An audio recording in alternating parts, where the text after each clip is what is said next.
নমস্কার বন্ধুরা, পশ্চিমবঙ্গে ভোটার কার্ডের স্পেশাল ইন্টেন্সিভ রিভিশন বা এসআইআর অর্থাৎ নিবিড় সংশোধন এখনও পর্যন্ত শুরু হয়নি, কিন্তু তার আগেই কি তার প্রভাব পড়তে শুরু করলো? কারণ পশ্চিমবঙ্গে 1.5 লক্ষ ভোটার কার্ড নেওয়ার মতো লোক নেই। অর্থাৎ তারা ভোটার কার্ডের জন্য আবেদন করেছিলেন এবং আবেদনের 15 দিনের মধ্যে আপনারা জানেন বাই পোস্ট বাড়িতে চলে যায় ভোটার কার্ড। তো ভোটার কার্ড দিতে গিয়ে ওই আবেদনকারীকে খুঁজেই পায়নি পোস্ট অফিস থেকে যাওয়া ব্যক্তি বা পিয়ন। সম্প্রতি এই তথ্য নজরে আসে নির্বাচন কমিশনের। তো সেই মতো নির্বাচন কমিশন যখন খোঁজ নিয়ে দেখে না পশ্চিমবঙ্গে মোট 1.5 লক্ষ ভোটার কার্ড এমন আছে যাদের নেওয়ার মতো কোনো ব্যক্তি নেই, অর্থাৎ 1.5 লক্ষ ভোটার নিখোঁজ। এমনই এক তথ্য প্রকাশিত হয়েছে আজকের একটি সংবাদপত্রে। আপনাদের আমি সেই তথ্য সরাসরি এই ভিডিওর মাধ্যমে সম্পূর্ণভাবে দেখিয়ে দেব, তাই ভিডিওটি অবশ্যই শেষ পর্যন্ত দেখুন, তাহলেই আপনারা জানতে পারবেন যে ভোটার কার্ড আবেদন করেও নেওয়ার মতো লোক পাওয়া যাচ্ছে না। বিহারের পর পশ্চিমবঙ্গে ইতিমধ্যে নির্বাচন কমিশন তোড়জোড় শুরু করেছে এসআইআর করার জন্য। সেই মতো ধীরে ধীরে আপলোড হচ্ছে ওয়েবসাইটে 2002 সালের ভোটার তালিকা। এরই মাঝে এমনই একটি ঘটনা সামনে এসেছে, আপনাদের যা আজকের ভিডিওর মাধ্যমে জানিয়ে দেবো। ভিডিওর মূল পর্বে যাওয়ার আগে ছোট্ট অনুরোধ, এই চ্যানেলে নতুন এসে থাকলে অবশ্যই চ্যানেলটিকে সাবস্ক্রাইব করে পাশে থাকা নোটিফিকেশন বেল আইকনটা অল করে রাখবেন পরবর্তী ভিডিওর নোটিফিকেশান সবার প্রথম পেয়ে যাওয়ার জন্য। তো দেখুন, ভোটার কার্ড ছাপা হয়েছে অথচ ভোটারের কোনো হদিশ নেই। রাজ্য জুড়ে সংখ্যাটা নেহাত কম নয়। রাজ্য মুখ্য নির্বাচনী আধিকারিকের অর্থাৎ সিইও দপ্তর সূত্রে খবর, রাজ্য জুড়ে প্রায় 1.5 লক্ষ ভোটার কার্ড ছাপা হলেও তা গ্রহণ করার কেউ নেই। আবেদন অনুযায়ী ভোটার কার্ডগুলি ছাপার পর সংশ্লিষ্ট ঠিকানায় পাঠানো হয়, কিন্তু সেসব নেওয়ার কেউ নেই।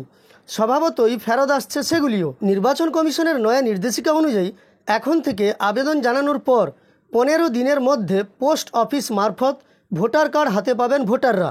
সম্প্রতি শুধুমাত্র উত্তর 24 পরগনা জেলার রাজারহাট গোপালপুর বিধানসভা কেন্দ্রেই এই ধরনের 300টি কার্ড পোস্ট অফিসের মাধ্যমে নির্দিষ্ট ঠিকানায় পাঠানো হয়, কিন্তু সেগুলি নো রিপ্লাই হয়ে ফেরত এসেছে। নিরুপায় ডাক বিভাগ সেগুলিকে সংশ্লিষ্ট জেলা প্রশাসনের কাছে পাঠিয়ে দিয়েছে। বিষয়টি সামনে আসার পরই সমস্ত জেলার কাছে তথ্য তলব করেছিল সিইও অফিস, আর তাতেই উঠে এসেছে চাঞ্চল্যকর তথ্য। দেখা যাচ্ছে রাজ্য জুড়ে এমন ভোটার কার্ডের সংখ্যা প্রায় 1.5 লক্ষ, অর্থাৎ সারা রাজ্যে 1.5 লক্ষ ভোটার কার্ড আবেদন করা হয়েছে, কিন্তু নির্দিষ্ট ঠিকানায় যাওয়ার পর পিয়ন ওই ব্যক্তির কোনো খোঁজ পাননি, অর্থাৎ ওই কার্ড নেওয়ার মতো কেউই ছিলেন না বা কাউকে পাওয়া যায়নি। সিইও মনোজ আগরওয়াল বলেন, কার্ডগুলি নির্দিষ্ট ঠিকানায় আরও একবার পাঠানো হবে, অর্থাৎ যে 1.5 লক্ষ কার্ড ইতিমধ্যে যারা রিসিভ করেননি আবেদন করেও তাদের কাছে আবার পাঠানো হবে। তারপর প্রকৃত গ্রহীতা না মিললে সেগুলি 20 আগস্ট থেকে সিইও অফিসে পাঠাবেন জেলা শাসকরা, অর্থাৎ মুখ্য নির্বাচনী আধিকারিক যিনি আছেন তার অফিসেই পাঠিয়ে দেওয়া হবে। নতুন নিয়ম অনুযায়ী এখন সরস্বতী প্রেসে ভোটার কার্ড ছাপার পর তা সরাসরি চলে যাবে কলকাতা জিপিওতে। এরপর সেখান থেকেই রাজ্যের সব প্রান্তেই মাত্র 15 দিনের মধ্যে ভোটারের ঠিকানায় চলে যাবে।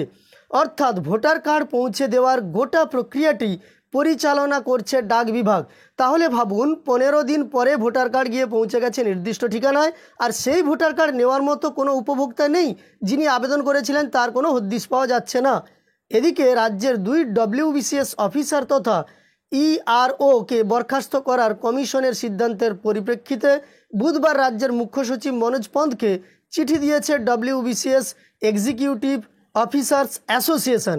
তাদের দাবি, কমিশনের সিদ্ধান্ত পুনর্বিবেচনার জন্য মুখ্য সচিব হস্তক্ষেপ করুন।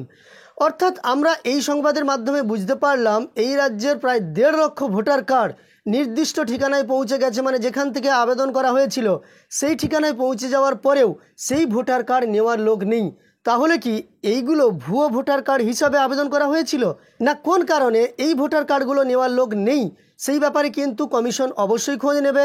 এর থেকে বোঝা যাচ্ছে হয়তো এই রাজ্যেও এসআইআর এর প্রভাব শুরু হয়ে গেছে, অর্থাৎ ভোটার কার্ডের যে সংশোধন স্পেশাল ইন্টেন্সিভ রিভিশন তার কিন্তু ইতিমধ্যেই প্রভাব লক্ষ্য করা যাচ্ছে। যাই হোক, পরবর্তীকালে এই সংক্রান্ত কোনো তথ্য উঠে এলে তার আপডেট আপনাদের আমি দিয়ে দেবো। আপনি কি মনে করেন এই বিষয়ে অবশ্যই কমেন্টে জানাবেন। এই ভিডিওটি ভালো লাগলে একটি লাইক করার সঙ্গে সঙ্গে এই ধরনের তথ্য আরও পাওয়ার জন্য এই চ্যানেলটিকে সাবস্ক্রাইব করে পাশে থাকা নোটিফিকেশন বেল আইকনটা অল করে রাখবেন। ভিডিওটি শেষ পর্যন্ত দেখার জন্য অসংখ্য ধন্যবাদ।